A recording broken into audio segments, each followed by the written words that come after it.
Hello दोस्तों, हमारे achieve success YouTube channel में आप लोगों का फिर से एक बार स्वागत है। हम आ गए हैं एक बार फिर से नए वीडियो में।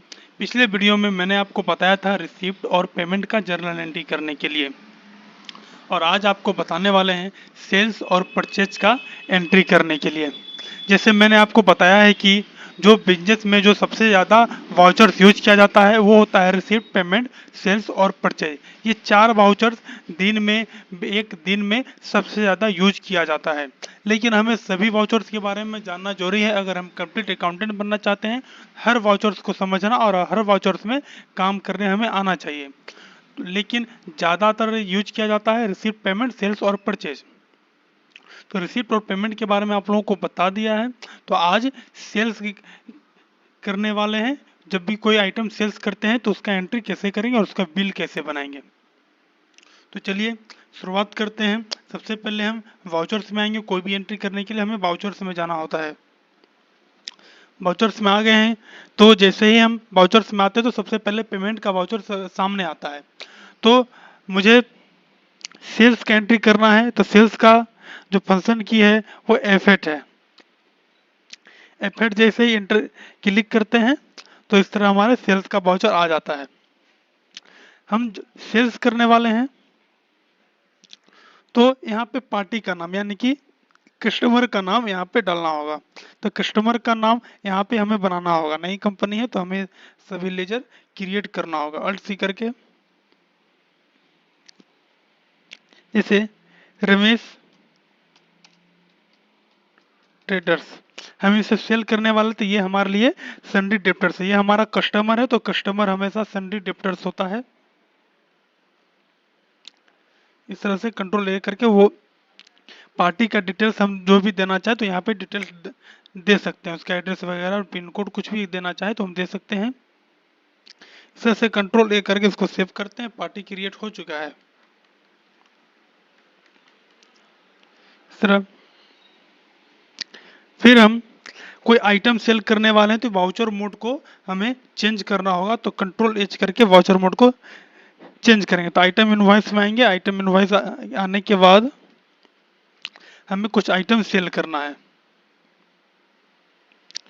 तो सेल करें तो सेल का लेजर पहले हमें क्रिएट करना होगा अल्ट सी करके। सेल्स जिसका अंडर ग्रुप सेल्स अकाउंट होगा। सर कंट्रोल लेकर के सेव कर लेते हैं। अब हमें कोई आइटम सेल करना होगा तो हम आइटम क्रिएट करते हैं। जैसे मुझे प्रिंटर सेल करना है तो अल्ट सी करके प्रिंटर का स्टॉक आइटम यहाँ से बनाना होगा। तो हम यहाँ से भी स्टॉक आइटम बना सकते हैं या पीछे जाके भी हम गेटवे ऑफ टेली में आइटम क्रिएट कर सकते हैं। तो यहाँ से हम स्टॉक आइटम क्रिएट करते हैं अल्ट सी प्रिंटर। इसका यूनिट हमें क्रिएट करना होगा। हम किस यूनिट में उसको बेचने वाले हैं। तो यहाँ पे क्रिएट जैसे पीस में बेचेंगे उसको।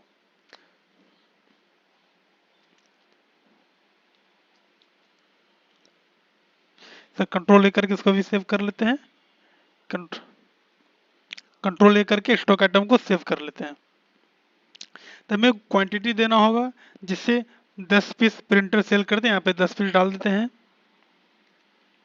यहाँ पे प्रिंटर का रेट यहाँ पे एंटर करना होगा 15,000 जैसे मैं कर देता हूँ 1.5 लाख। इस तरह से सेल का बिल बन चुका है। फिर अगर हम उसको बिल देखना चाहें तो कंट्रोल पे करके हम बिल को देख सकते हैं। जैसा कि आप यहाँ पे देख सकते हैं। इस तरह से मैंने प्रिंटर सेल किया। उसका प्रिंटर सेल का जो यहाँ पे बिल बन चुका है जैसे आप देख सकते हैं उसका बिल बन चुका है। मैंने सभी डिटेल्स नहीं डाला है। जो जो डिटेल्स डाला है वो बिल में आ चुका है। तो इस तरह आप लोगों ने देखा कि सेल का एंट्री कैसे किया जाता है और सेल का बिल कैसे बनता है। अब कंट्रोल लेकर के इस एंट्री को सेव कर देंगे। अब नेक्स्ट है परचेज का एंट्री। तो परचेज का शॉर्टकट की F9 होता है। F9 जैसे करते हैं तो परचेज का वाउचर आ जाता है। यहाँ पे इनको इनवॉइस नंबर हम डालना चाहे तो इनवॉइस नंबर हम कुछ दे सकते हैं। जैसे हम यहाँ पे 1 2 3 देते हैं। उसके बाद जो डेट है वो डेट लेंगे। अब पार्टी का नाम, जिस पार्टी से हम परचेज करने वाले हैं उस पार्टी का नाम यहाँ पे डालना होगा, उसका लेजर क्रिएट करना होगा। तो लेजर बना हुआ नहीं, तो एक नया लेजर क्रिएट करने के लिए यहाँ पे अल्ट सी करते हैं। तो राजेश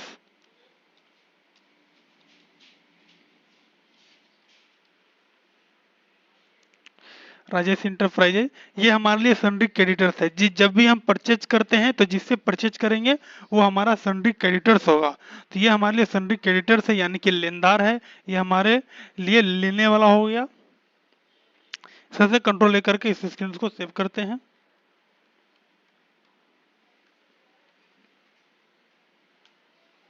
यहाँ पे परचेज का लेजर क्रिएट करना होगा, तो अल्ट सी करके यहाँ से परचेज का लेजर क्रिएट कर लेते हैं। परचेज कर, तो परचेज का लेजर परचेज ही होता है, परचेज। इसका अंडर ग्रुप परचेज अकाउंट्स होगा। सबसे कंट्रोल लेकर के इस स्क्रीन को सेव कर लेते हैं। अब हमें कोई आइटम परचेज करना है, तो कोई भी आइटम, जैसे मुझे मोबाइल परचेज करना है तो मोबाइल का स्टॉक आइटम क्रिएट करना होगा।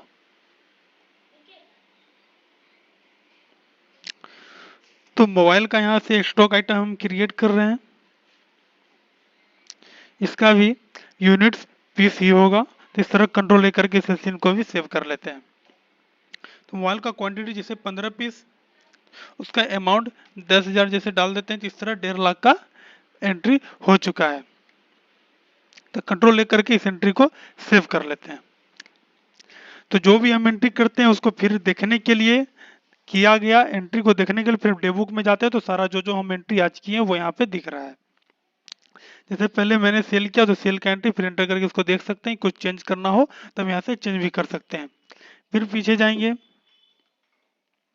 परचेज के एंट्री में जाएंगे। इसे अगर कोई भी किसी प्रकार का चेंज करना चाहते हैं तो यहाँ से चेंज भी कर सकते हैं। जैसे इस वीडियो में मैंने आपको बताया कि सेल और परचेज का एंट्री कैसे करते हैं। तो अगले वीडियो में मिलते हैं नेक्स्ट टॉपिक के साथ। तब तक के लिए bye, thank you so much.